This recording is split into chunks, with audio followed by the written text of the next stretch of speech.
when I was young, my mother always had arts and crafts for me, and I always had a table that she put me at every day, and it was painting or drawing or using Play-Doh even. So I did that every day, so I was always creating something and I was always creative.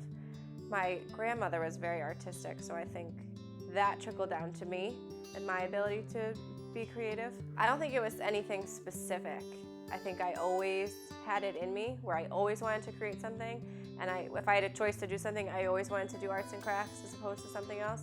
So I don't think it was specifically anything that got me into it. I think from a young age doing it every day helped, but I think it was just in me.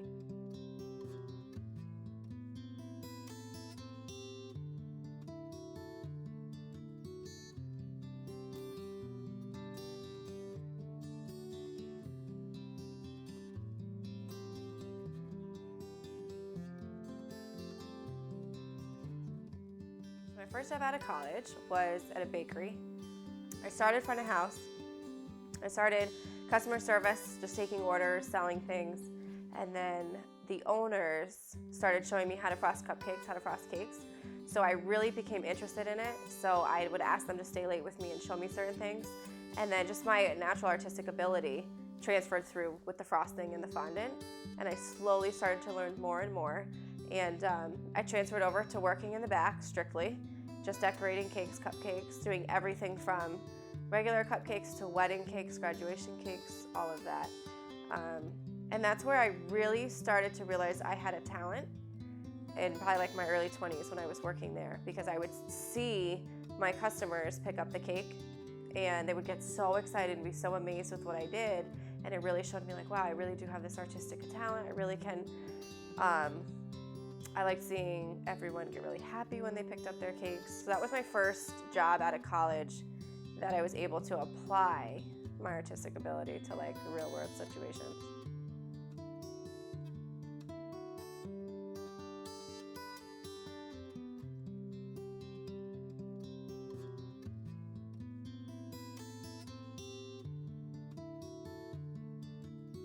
So my job now is I'm an elementary art teacher. I teach kindergarten through 5th grade.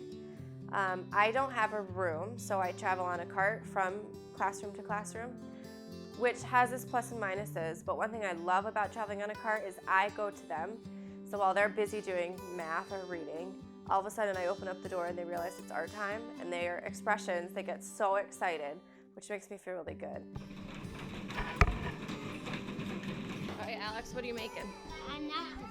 An octopus? Yeah, can you show me? 1, 2, 3, 4, 5, 6, 7.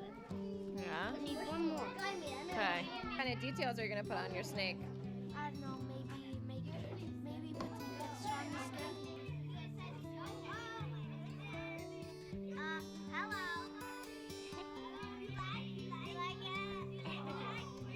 Isabella, what are you making? A snowman.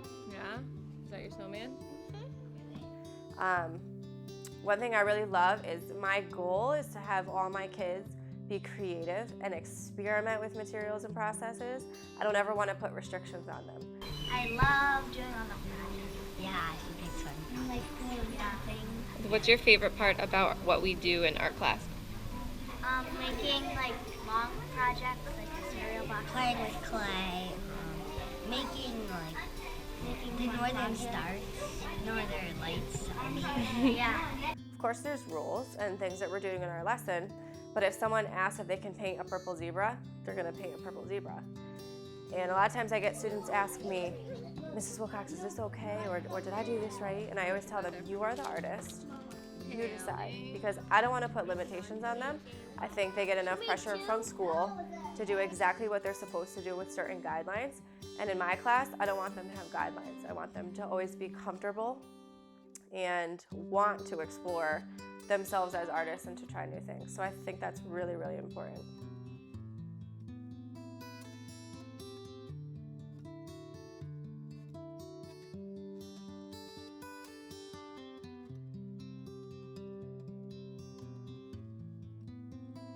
When we started planning the wedding, we knew it had to be at the Barns. There was no other option that we thought of.